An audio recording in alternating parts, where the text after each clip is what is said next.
Hi, Counselor Colby here. I wanted to give a second example story regarding collaborative problem solving and how it works.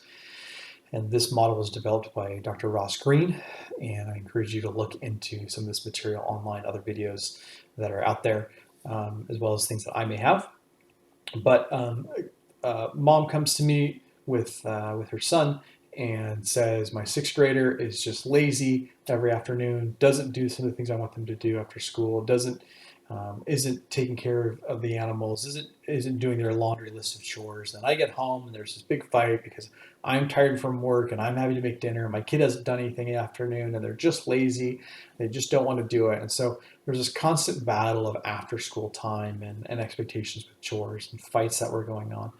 And so, mom was really stuck in this, like, my kid's just lazy. My kid just doesn't want to do it. I've got this bad kid. How come I can't reward and consequence them? I take their video games from them. Like, it's this fight. So collaborative problem solving then takes a look at this in a three-step model. The first one is they're getting empathy and understanding from the kid, adult expectations that we're going to look at, and then we look at how do we problem solve this. So the first thing that we did was we really slowed some things down, and we were asking this kid, okay, what is it when you come home? What are some of the reasons and struggles that you have with doing the chores that you've been expected? And so the kid was like, oh my gosh, I have to do all these different things. I come home from school and I'm really tired. I'm tired of focusing all day. I just want to play video games. Okay, well, fill me in a little bit more about this. And it comes out that the kid comes home and is like, we live on this little farm.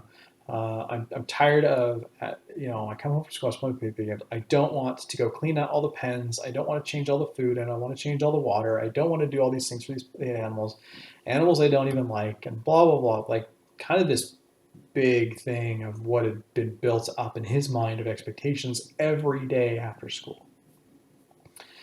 So, comes to terms and comes to turn out that mom, this is a big learning experience for her of understanding, like, she intentionally moved onto the farm because she said her elementary school kid loved animals and you wanted to do this. And we have all these animals because you love them and you want to do this. This is really important to you. And the kid was like, I like my animals at Grandma and Grandpa's farm and I like visiting them. I hate having them ourselves. They're a hassle. They're stinky. I don't really like them.